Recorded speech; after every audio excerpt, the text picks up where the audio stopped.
Paghahanda sa kolehiyo ang leksyon sa araw na ito. Tulad ng maraming bata, nag-iisip na rin ang 16 na taong gulang na si Lawrence kung ano ang hatid ng bukas para sa kanya.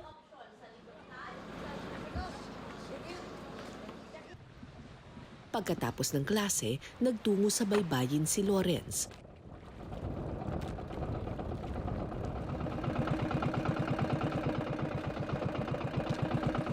Sa isla ng Malalison sa Kulasi Antique nakatira si Lawrence, isang malaparaisong isla na kilala sa mayaman nitong karagatan at puting-puting buhangin.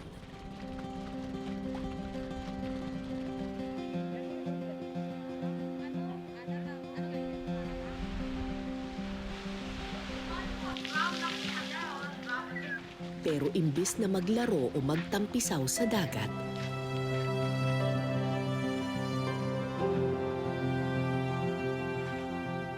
dumiretso si Lawrence sa bahay ng isang kaibigan.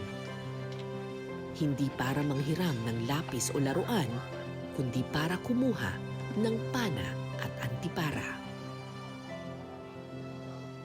Bakit ka nagdesisyon na magtrabaho sa pagpana ng isda? Para po may mabaon po ako. Bakit? Wala ka bang baon sa school? Wala po.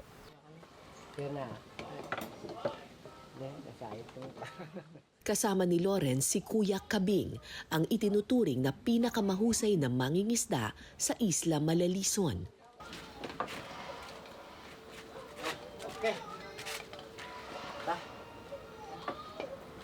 Sabay silang mamamana ng isda pagsapit ng dilim.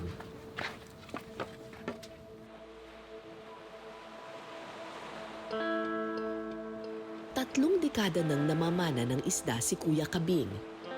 12 anyos lang siya nang matuto siyang sumisid. Mula noon, tinalikuran na niya ang pag-aaral at nakipagsapalaran sa karagatan.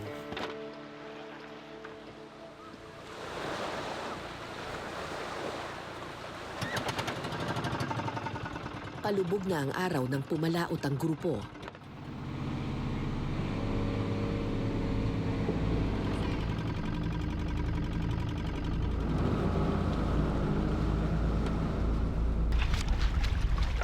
At nang tuluyan ng maglaho ang liwanag,